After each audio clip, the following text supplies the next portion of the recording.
Okay, my outstanding friends. Today we're going to go through neutrinos and the search for the sterile neutrinos. Now this is Don Lincoln from Fermilab, and he's going to be explaining the journey that they have been on to try to find these particles. Now I am going to show you that I think we may have already found them, and I think he may have already found them and didn't realize it. Let's see if I can present some evidence to support my claims. Okay, I'm going to hit you with the big guns right up front. These are the neutrinos, and they are stuck together. A muon and an electron neutrino, they are normally stuck together. One of them is a black ball and one of them is a white ball. And they're stuck together, and when they separate, in this case Cherenkov radiation, is when they hit heavy water with these extremely high energy neutrinos. They split. The muon goes sterile, that's the sterile muon, and the electron goes into electron showers. Alright, can you see that? Cherenkov radiation cone, muon, neutrino, electron, neutrino, just like this, stuck together. Two black and a white ball. If I can get it out of here, there we go. They're just like this. They come in, and when they hit the water, the white ball goes into a shower and creates this multiple cone shower. The black ball goes sterile because it's a fixed particle. Now let me explain to you what the difference between the fixed and the point particle is. Okay, these are the particles that we actually saw in our light experiments. They're working with extremely heavy particles, which are protons. They're 1823 times, well, they're 900 and something times bigger than the particles we're working with. So they see a lot of debris. And they claim particle physics full of confusing particles, basically. And they say quarks, leptons, bosons. Now there's point-like particles, and every other subatomic particle you've heard of is an extended particle. So they say the black ones are extended, they just never change. They're one size fits all. The point-like particle gets big and glowy and very small and squishy, and it has no mass to it whatsoever. And these things I can confirm from our experiments. I agree with 100%. And that one right there, well, let me show you his conclusions. Okay, so this is what they're looking for, is neutrinos, and what they're calling the sterile neutrino, which I can show you in a moment. Now, this is saying Fermilab has long been one of the world's preeminent centers of accelerator-based neutrino research.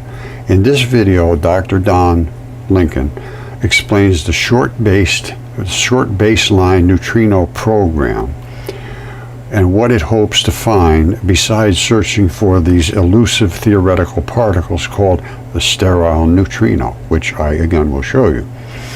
Now this short baseline neutrino experiments and research is also developing technology and personnel to ensure that Fermilab plays a leadership role in neutrino research for the next several decades. Well, what if we already have them? We can do a lot more rather than keep searching for them if we already have them. And I think we already have them. And I think Don had them in his hands and didn't realize it. Let me show you. Okay, you saw the black one and you saw the red one. The black one is fixed. It never changes. It's a fixed size. Very heavy and never changes. And it has a little fuzzy edge surrounding it. The point-like particles, which is the glowy one, has no size, and it's just an abstraction, a zero size, but it has energy. Now, let me show you those particles. All right, here they are right here. These are the ones they found, and these are the pictures from Fermilab. These are not my pictures. There's the black glowy edge around it. You see that, the black and the glowy edge? There's the puffy particle that can get big and small, and here it is right here. This is the big side, and that's the small side. And the reason this one's big is because it's coming through the air, pushing against all the other particles. It will get puffy on this side, then it will flip. That's called the muon wobble. These are the muons. Now, the black one is the muon. The white one is the point-like particle, which is the electron neutrino, and it turns into showers. Now, this is all the same stuff right here. This is what they see at Fermilab. They see a black one and a glowing one, the smallest particles they can find, and they didn't realize it, but they actually did find a sterile muon and the electron neutrino. Now, this is our particles of those. Now, you take these two together, back to back, and you have a photon. If you just had these two together, without two of them side to side, you would have an electron. Electron is electricity. It pushes, it's heat, it's energy. And the two of them together is light. Light will bounce off of you, or will bounce off of everything. That's what we see coming back at us as photons. This, when it hits something, it hits it as heat, and it incorporates into it, or like electricity, static. Bzzz, it goes right to ground. Electricity, lightning. This wants to be attached to ground. This bounces. Boom, boom, boom, boom, boom, boom, boom, boom, boom, boom. This one goes, doesn't come back. Now, what do we have here? We have this, side by side, is a photon. So we go from an electron, well, we go from muon neutrino attached to an electron neutrino. Two of those together is an electron. Back to back as a bar magnets, they become a photon that bounces. This glues and heats. Now, this is when we shot the laser through a Venturi, and the cool thing about this is because the black ball is so big it couldn't get through, and we created sterile muons. These are the sterile muons, and that's the electron shower, just like I showed you. The muon neutrino turns into a sterile muon all by itself, and the white turns into the showers. And that's not my pictures, that's Fermilab. Okay, so this goes back quite a ways, 2013, and so does my stuff. My stuff goes back to about same time frame, 2014-ish. Now, this is my take on the standard model. It's not, standard model is not correct. This is what an atom looks like. And in this case, this would be a hydrogen atom. All the black goes to the center, and the white surrounds it. So if you actually had, instead of a proton being like this, one big thing that can shatter into a zoo of particles, there are all kinds of crazy things, you actually have this.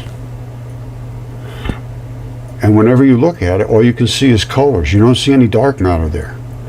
But guess where the dark matter is?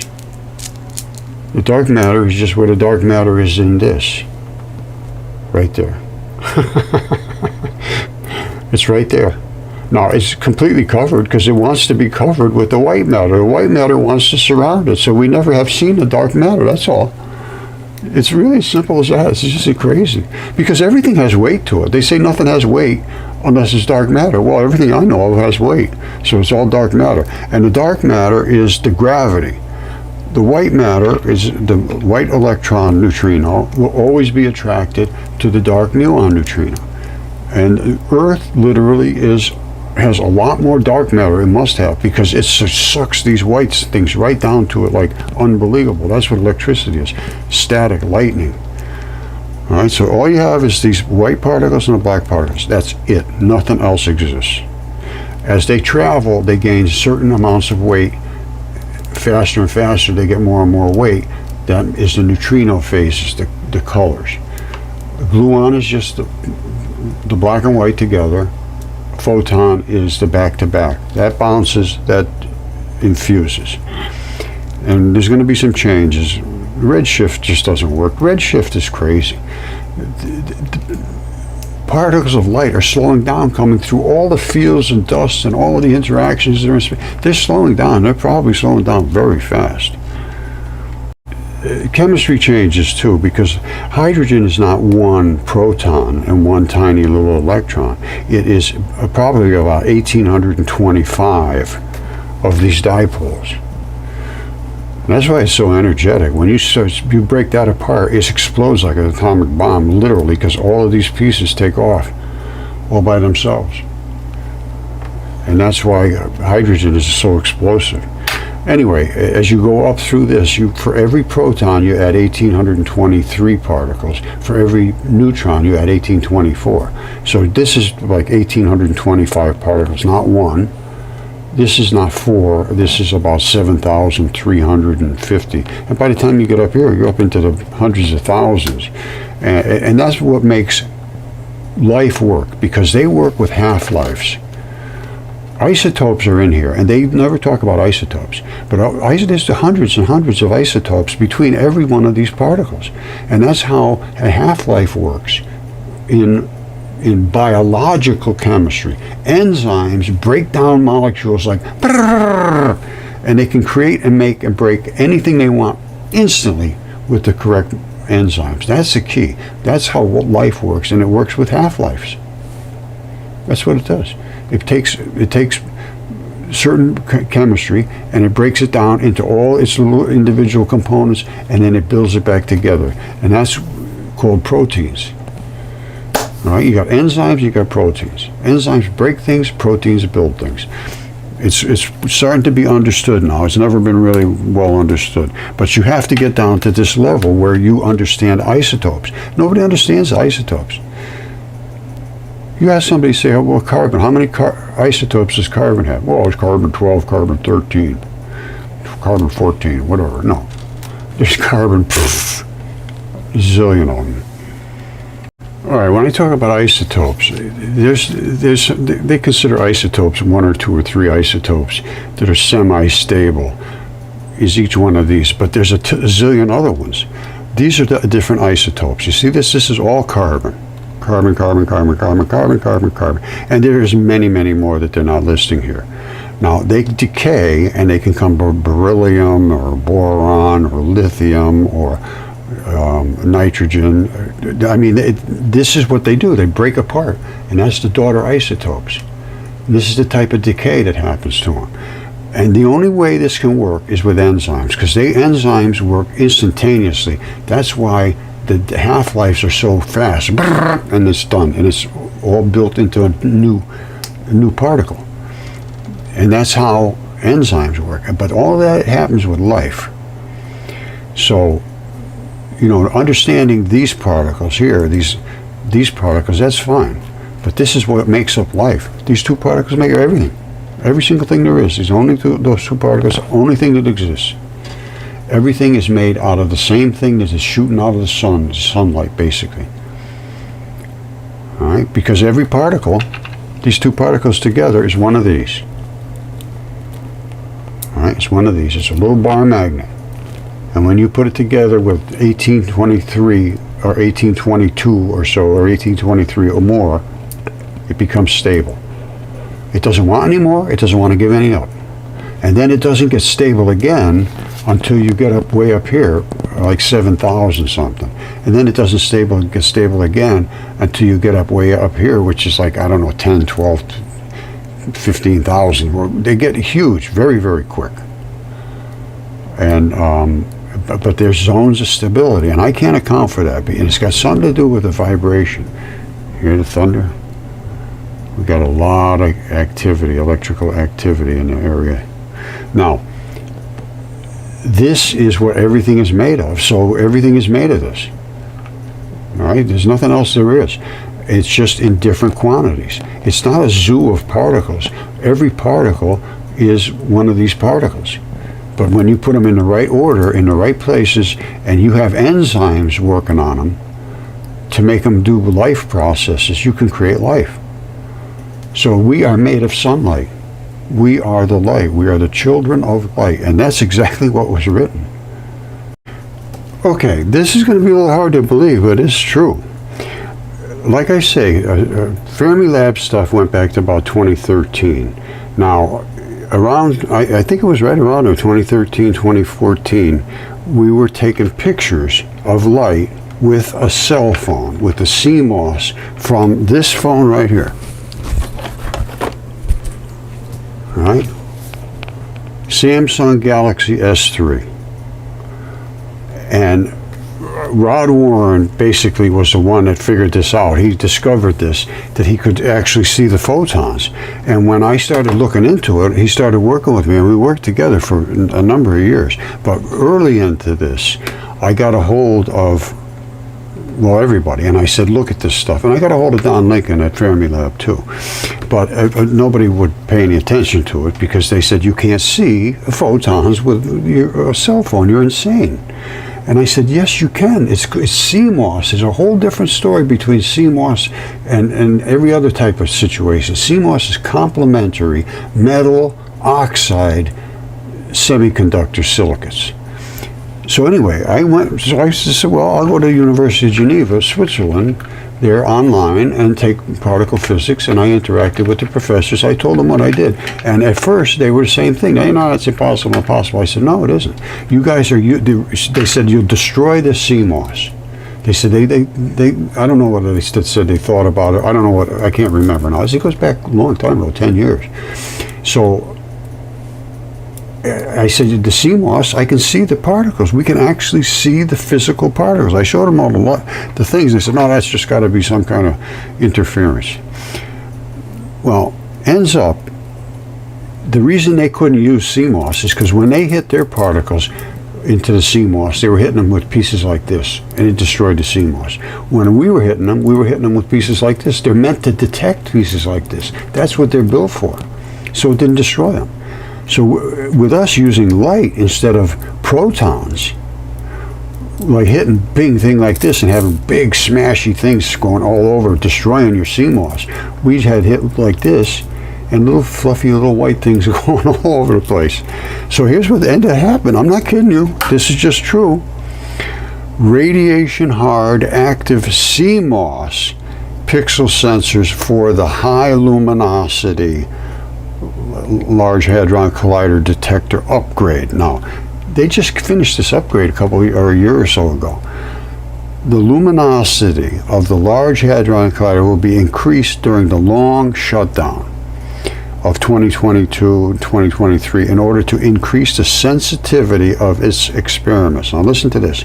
A completely new inner detector for the Atlas experiment needs to be developed to withstand the extremely harsh environment of the upgrade. Even before that, it didn't matter. When you're smashing these, they're going to destroy the CMOS, no question whatsoever, until I'm sure they layered it so that every little bit and piece that was heavy was stopped until just the last little particles of energy came through. So anyway, here's what they did. The completely new inner detector needs to be developed to withstand the extremely harsh environment, so-called high luminosity, high radiation hardness, as well as granularity. Those are the chunks, granules. Mandatory to cope with the requirements in terms of radiation damage as well as particle occupancy. In other words, they were going to smash to bits. A new silicon detector concept uses commercial, just like this, high voltage and or high sense resistivity, full complementary metal oxide semiconductors. Process is active sensor for the pixel and or strip layers has risen high attention. And they just did it. Now this was put out in February 15, I believe. Because I told them, I said, you could use the CMOS. So then they shut down, and when they came back up online, I think they were shut down for 3 years to do this upgrade. And it helped them. It helped out. But I mean, that's kind of crazy, isn't it? Because I said to them, I said, we're using light. We're not damaging the CMOS. You guys are throwing a big bombs at it. That's why you're damaging it. Okay, what I was showing you before was Cherenkov radiation, a sterile muon, and then electron showers. These are basically the electron showers. Now, the dark particle is in there somewhere mixing in with the water. Now, what happens in a nuclear reactor? Well, they're shooting out big, gigantic amounts of energy particles, and they can be big like this, they can be little like this. We worked with light, so we never got bigger than the tiniest little light particles. So we never got to this, but this is heavy-duty stuff, and that's why it's creating all this blue. Now, I'm going to play this, and let's see what they have to say. So here's that blue. The phenomena is known as Cherenkov radiation. So there's a name to it. All right, it's around nuclear reactors in the core where all this nuclear radiation is going on. So there's the name of it, Cherenkov radiation. All right, it happens when electrically charged particles such as protons and electrons sprint through water faster than light. I didn't think it was supposed to be able to go faster than light, but that's what they're saying. It's going through water faster than light. So it says, as these charged particles disrupt water molecules in their path, they got to push them out of the way. They turn blue. All right, so that's what happens. The light particles are released. So just like our stream of particles is pushing everybody else out of the way, and the light particles are released. Only these are getting pushed out of the way by chunks like this.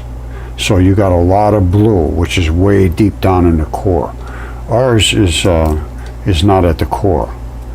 It creates a visible shock wave of blue or violet light because they're really smashing way down into the center. These are big, big, big particles. Not like what we're doing. But ours are more efficient. And you got a Nobel Prize for this. It was used today to account for nuclear material at nuclear facilities. They're trying to slow down all of these particles, absorb them. And they use it to heat up the water and stuff too, and then they're using it to understand subatomic particles. Well, I just showed you these neutrinos. This is basically exactly what they just said. This is light traveling faster than the speed of light, but we're just in the air. We don't have to go into some special medium. But because the venturi is so tight, it restricts everything but the white. The white can go zip right down and go right through, and the black goes and slaps it through here. It's absolutely fabulous situation. I can't see why we don't take advantage of it. This is the particle. These are the light particles. Remember I said, well, I showed them to you before, I think. If not, you'll see them. And they speed up coming through here. Once they hit the venturi, they split. And only the black can't get through. The white squirts right through. So remember, here's the venturi. And the venturi is nothing more than two little pins. One here and one here. So it creates a rounded surface and a rounded surface. All these fields have to squish through here, and the black can't make it through. So it's bang, bang, bang, bang, bang, and squirting it out here. Now they come right back over here. So they got to be laying around, all the blacks just waiting for something to hook up to. Because I don't think this one jumped over and reattached over here. They talk about entanglement, no. And that's not right. These are entangled when before they hit the venturi, yes. But after they hit the venturi, they go on their own way. The black goes sterile and it goes by its own, the muon, and the showers go through. Then they reattach with something, but I'm sure that black one didn't find the same white one over here as it was here. That's what they call entanglement. That just doesn't work. All right, they go on their own way and they come back together. And this is, this is what it is. And not only that, because this particle is attached together as the back-to-back particles, they're broken. They're broken. That's called fission. The particles are broken. They break the big ones. They think they're doing a big, great thing by breaking these huge ones. That's fission too. That's fission. But this is better fission when you can take these two and break them up. That's really what they want to get by breaking these up. They want to get to the same thing we are. Only they want big chunks. I'm not sure what they're thinking, to be perfectly honest with you. Because this is electricity. That's the white particle that you want to put in your car to make your car run. It has no weight whatsoever. The black has all the weight. This has virtually no weight. It has got to have something, because it's got a ton of energy. But they say, and I've seen tests done where they weighed the car, they had put each 4 scale things, and they drove right up on top of it. Every tire was on there, and they weighed it. It weighed, let's say 4,000 pounds. And it was empty, no electricity in it at all. They filled it up with electricity. They drove it all the way around, well, when they filled it up, it still weighed 4,000 pounds. It didn't take no weight change whatsoever. And they drove it all the way around, and when they came back, it still weighed 4,000 pounds. Never changed. So electricity has no change of weight. And that's basically what they say at Fermilab. If you recall, he says down here, he says an abstract. It's mathematical abstraction, 0 size. But it has an effect because it has a field around it. And I agree with that. I can't account for it. That's this one here. It just has no weight. This one here has all the weight, and that's the dark matter. That's why they say 95% of the universe they can't account for, because it's that. So this must have some form of weight in it. It's got to have something. You can't have a bunch of energy with nothing. I can't get that into my mind. The only thing I can think of is like a soap bubble, and it's like just a tiny bubble. And it can get bigger and bigger and bigger and bigger and bigger and bigger, but it never changes weight. It just gets thinner and thinner and thinner and thinner, the bubble, and more reactive for some reason. I don't know. As it expands, it gets extremely reactive and extremely bright. This we know. Why it has no weight, this we do not know. All right, so don't forget now, this is what we see when our Venturi splits the particles. All we see is the black and the white. When they do it at CERN and Fermilab, they're hitting these huge particles together, but they're nothing more than piles like this, bam, and then they get all this stuff. So they dig through it and they really don't understand it. Because I think Don Lincoln did find the neutrinos back in 2013, just didn't realize it. These are, as far as I'm concerned, that's the muon neutrino, the black one. That's the electron neutrino, the white one. And the electron neutrino creates electron showers. Electron neutrino, electron showers, the white one. The black one just goes on its own. It's sterile. All right, so let's see what Don has to say. Okay, I'm going to let Don explain what they're doing here. Fermilab's search for the sterile neutrinos. So here he is, Don Lincoln. He's right from Fermilab. Here it goes. Fermilab has long been known as one of the world's premier accelerator facilities studying neutrinos, with the first beams being built way back in the 1970s. Studies of neutrino oscillations began at Fermilab about 2 decades ago, and it is anticipated that they will continue for decades in the future. But the past is the past, and the future is the future. What neutrino mysteries are Fermilab's scientists studying now? That sounds like an excellent topic for today's video. Okay, let's talk about it. Okay, this goes back to the 1970s as well. He's talking about they were doing all this research in the 1970s. Back in the 1970s, I said everything was dipoles, that there was only 2 types of particles. They're dipole-dipole interactions, and one of them is polar molecules and the other type is non-polar molecules. But that's all there is dipoles. You have to have dipoles. And the transfer of energy, all energy is from light to atomic vapor. That's what energy is. Now, not only that, light is the building block that builds everything. That's the black and white particles. Now I can see it. But everything was, I mean, I did a lot of this stuff. And this was my paper that pretty much sealed the deal on dipoles. And dipole, the centers of positive and negative charges inside of molecules. It was deep. I mean, it was deep. I was deep. Nobody was deeper. And this goes back to the 70s, and I still understand it quite well. And I base my weight of a particle on Millikan's oil drop experiment. They say, well, how could you come up with the mass of an electron? Well, I'll take his mass, which is here, 9 times 9. Anyway, it's very, very tiny, and it ends up being, I believe, the weight is 0.0005 0.5845 atomic mass units per electron. But I'm deep into this, so I have nothing to apologize here for. Plus, I went to the University of Geneva and communicated back and forth with the people there, and a bunch of other people too.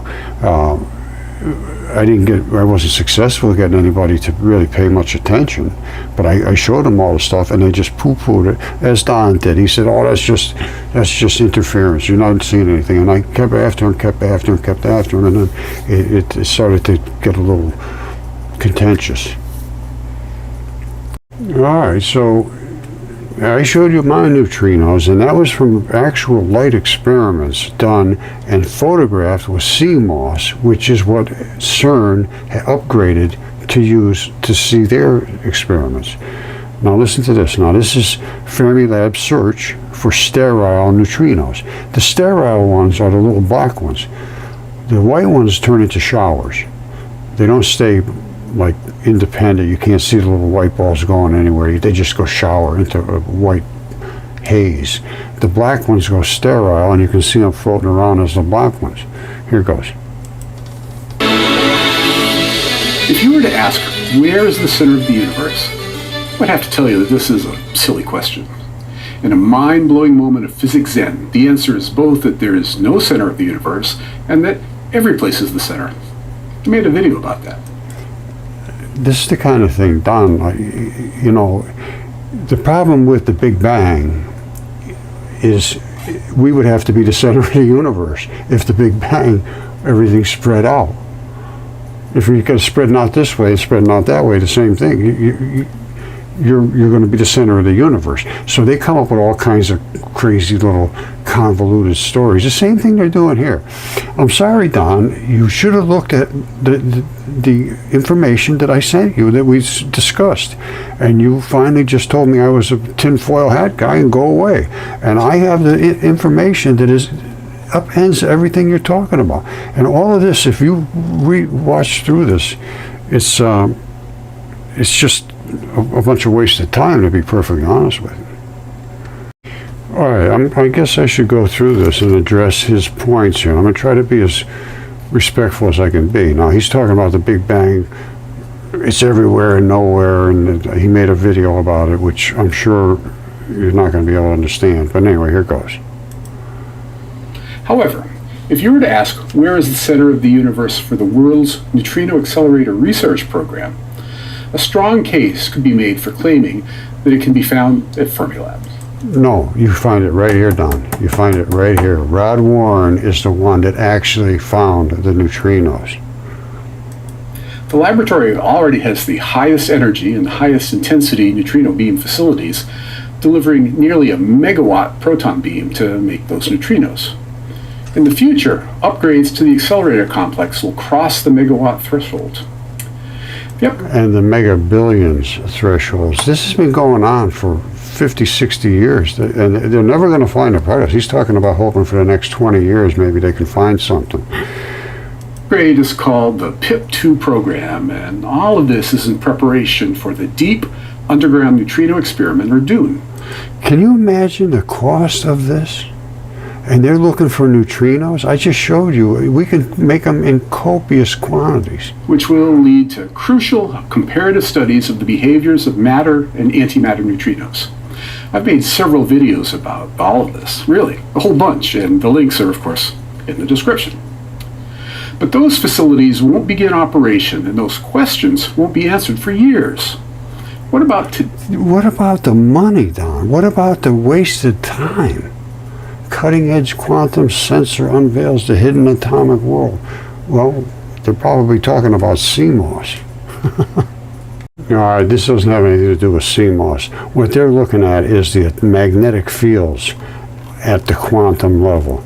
So they're looking at them right at the edge of quantumness. They're picking up the magnetic fields. Totally different situation. Okay, so back to Don. He's saying they're not going to be able to answer any of these questions for years. But what about today? What about today? Today's neutrino questions and facilities. Let's talk about both of these in turn. There's a lot of history here, most of which I'm going to skip over, but we know of 3 different forms of neutrinos that interact via the weak nuclear force. Those neutrinos are called the electron neutrino, the muon neutrino. All right, and the tau neutrino he's talking about.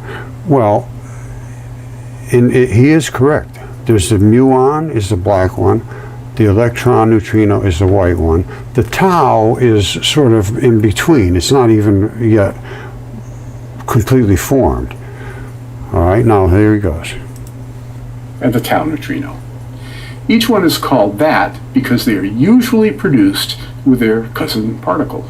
Since the late 1950s, scientists have speculated that neutrinos might not be immutable and they might be able to change their identity in a process of subatomic switcheroo called neutrino oscillation. Let me show you that. You see, that's the red light before, or the red laser before it gets accelerated, concussing with all the other particles, fields that are in the air. Here it's accelerating, and the particle is in here, and now here is where the oscillation occurs. As the particle flows through and speeds up, it gains energy, and they call that the oscillation. Here is the oscillation actually occurring. Here's the particle. All right, it's coming in from here, heading that way, and there is the venturi. Down here you have the flavored neutrinos. They're not quite as strong as a photon. And then they turn sideways this way. See here, they're flat, and then they go sideways this way. I don't know. And they turn into photons in exactly where they hit the venturi. These don't do it. You don't get photons up here. You don't get photons down here. These think they hit a wall. You're seeing a photon just like it would bounce back from a wall. It's bouncing back because of the reverse concussion. I'm going to show you this wave. This wave coming back is exciting all of these photons, and they're everywhere. But the one that's exactly straight on is the only one that turns into a real reversing photon, because it thinks it's bouncing back right now. And that's what happens when a photon comes. It's coming through these little flavored things, and then all of a sudden it hits, it goes boing, and it comes out to its regular, like that. And that's why they only see these photons from the collider, because they are getting them, they're bouncing back. But we see them before they have to bounce back, because they're getting bounced into. And here's the same thing with the green, the same particle, no difference whatsoever, same thing with the blue. And coming through, it changes into these different flavors, and then it turns into the photon. And this is getting charged up here, and it's going to flip in a second. See how the bottom one here and the bottom one here is leading? It's going to flip. The red one had already flipped. Red ones don't have a lot of energy. These have a lot of energy. This one's here. It flipped from here to here. It already changed. You see the white is in the back here, now the white's in the front. As it charges coming forward, it gets built up, and then it pushes it to the back, and then the other one takes over. That's called the muon wobble. It's exactly a muon oscillation, muon wobble. And here's the problem. This is what they see. They see the photons.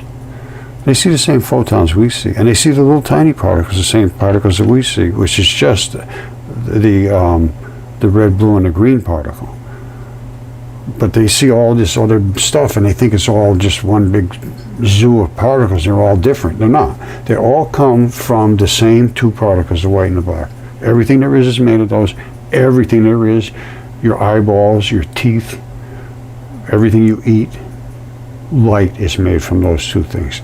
That is the source of everything in the universe.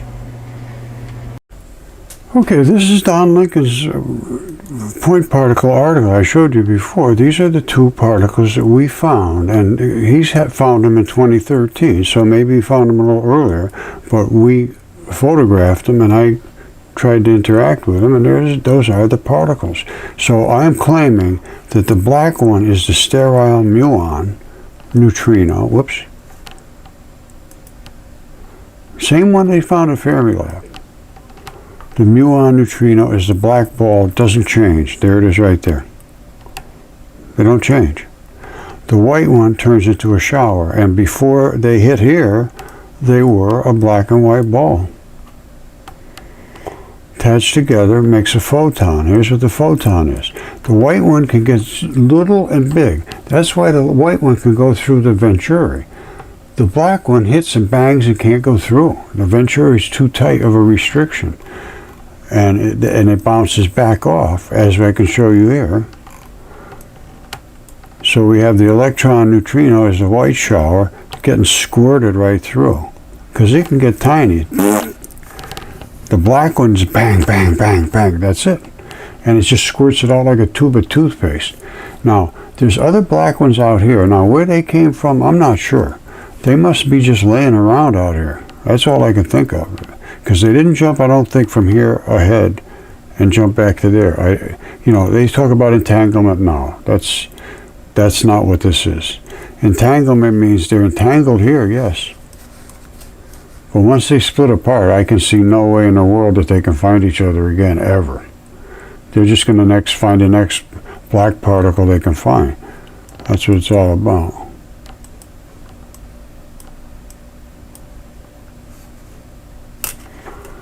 All right, so that's we have the sterile muon. So the search is over. The search is over. All right, love you all. Thank you. Bye.